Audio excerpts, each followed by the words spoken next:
रवि अग्रवाल 22 वर्षीय एक कॉलेज छात्र दिन में पढ़ाई करता था और रात में उबर कैब चलाता था। उसके पिता की तबीयत लंबे समय से खराब थी और घर की आर्थिक हालत बेहद कमजोर थी। उसकी माँ गांव में रहती थी और हर महीने उन्हें दवाइयों और खर्चे के लिए पैसे भेजने होते थे। उस दिन भी दिन भर की क्लासेस के बाद रवि ने रात की शिफ्ट शुरू की थी।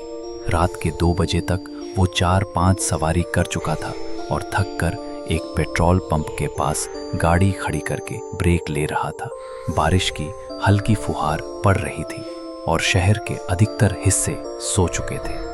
रात के 2:12 पर उसका फोन वाइब्रेट हुआ। एक नई ट्रिप अलर्ट थी। पिकअप कांदीवली वेस्ट, एक पुरानी बिल्डिंग के पास ड्रॉप विरार स्टेशन रोड। लेकिन ऐप में नोट था, प्लीज पुरानी सड़क से आइए, जीपीएस मत फॉलो कीजिए। ये थोड़ा अजीब था, लेकिन उस राइड का किराया 980 रुपए, इतना कि रवि अगले दिन की दवाइयों का खर्च निकाल सकता था। चलो ये आखिरी सवारी है आज की, उसने सोचा और गाड़ी स्टार्ट कर दी।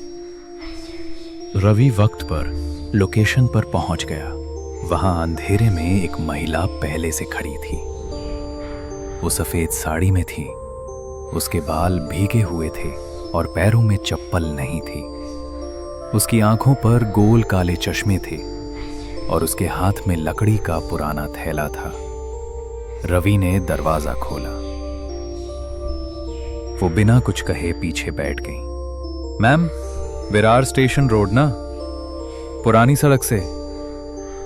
महिला धीमे स्वर में बोली, रास्ता खुद बताएगा, बस चलते रहो। रवि को थोड़ा असहज महसूस हुआ, लेकिन उसने कुछ कहा नहीं। वो गाड़ी चलाने लगा। सफर की शुरुआत में सब ठीक था, लेकिन जैसे जैसे वे शहर से दूर होते गए, जीपीएस ने काम करना बंद कर दिया। मैम, जीपीएस नहीं चल रहा, आप रास्ता बताएंगी? महिला ने बिना पीछे देखे कहा। बाएं मुड़ो, वहां एक छोटा रास्ता मिलेगा।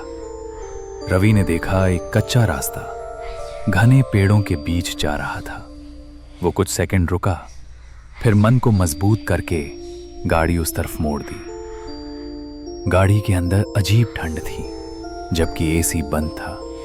रेडियो ऑन किया तो पीछे से सख्त आवाज आई, गाना मत चलाओ, वो सो रही हैं। कौन? रवि ने पूछा।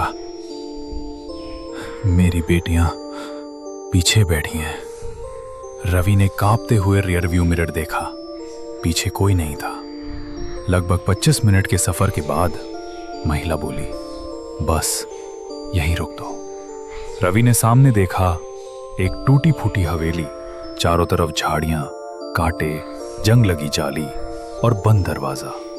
कोई लाइट नहीं, कोई आवाज नहीं। जैसे ही उसने पीछे मुड़कर देखा, महिला गायब थी। लेकिन गाड़ी का दरवाजा अपने आप खुला और फिर बंद हुआ। रवि के हाथ कांपने लगे। वो तेजी से गाड़ी लेकर वहां से निकला, लेकिन कुछ मीटर दूर जाकर गाड़ी झटके से रुक गई। इंजन बंद। रवि बाहर निकला और कार चेक की। टायर पंचर था। उसने डरते हुए अपने फोन से पुलिस को कॉल किया और मदद मांगी। तभी उसने अपनी गाड़ी के रियर व्यू मिरर में देखा, वही महिला और 2 छोटी बच्चियां उसके पीछे खड़ी थीं। उनके चेहरे साफ नहीं थे, लेकिन उनकी आंखें सफेद थीं, बिल्कुल सपाट, और वो तीनों उसकी तरफ धीरे धीरे आ रही थीं। रवि भागा जंगल की तरफ।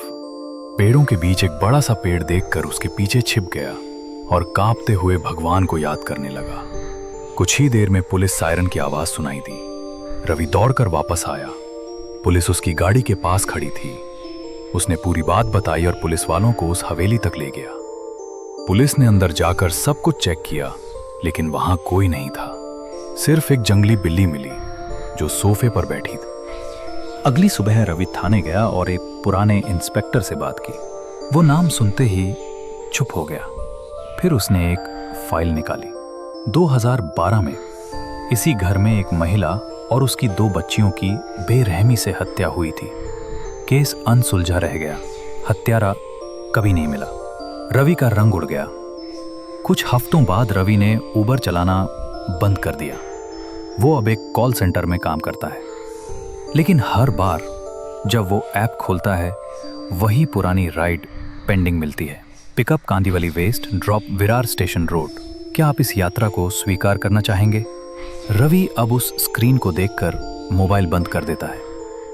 कई लोग कहते हैं कि आत्माएं अपनी अधूरी यात्रा पूरी करने लौटती हैं, लेकिन क्या होगा जब कोई उन्हें अनजाने में वो रास्ता दिखा दे? क्या आप होते तो वो ट्रिप एक्सेप्ट करते?